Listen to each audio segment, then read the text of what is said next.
In the heart of a vibrant African village named Ogundoro, surrounded by rolling hills and rivers, lived a young woman named Adisa.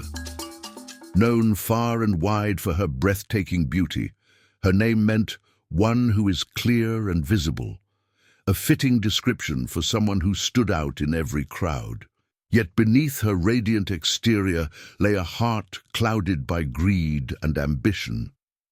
Adisa had one rule when it came to love. She would only marry the richest man who could fulfill all her material desires.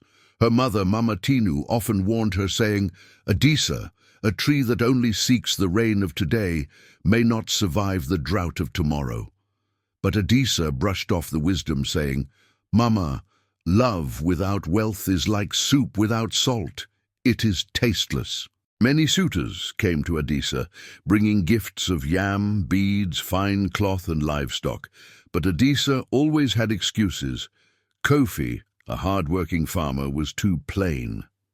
Izzy, a kind-hearted fisherman, didn't smell like gold. Even Ade, the village chief's son, was dismissed because his wealth came from the communal treasury, not personal fortune. Adisa's focus was not on character or love, but on riches that glittered. One day, a trader named Oba arrived in Ogundoro with caravans of gold, spices and silk. The entire village buzzed with excitement, for Oba was rumored to be the wealthiest man in the region.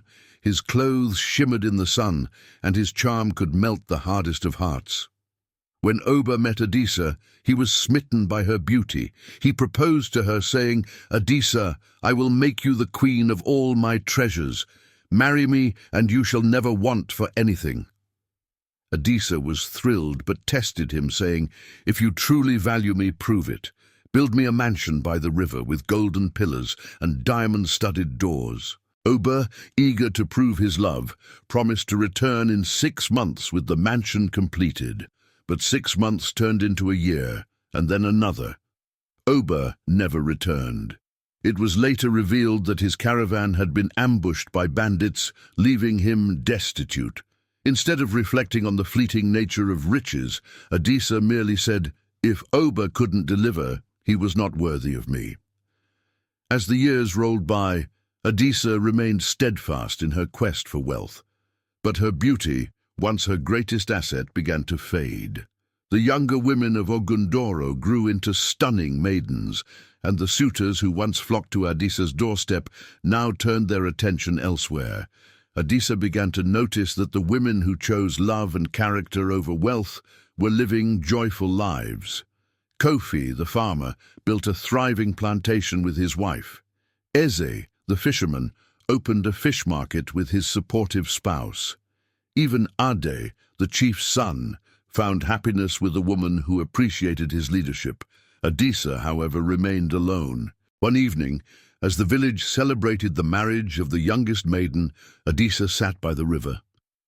She gazed at her reflection and saw not the vibrant beauty she once was, but an old woman with wrinkles and graying hair.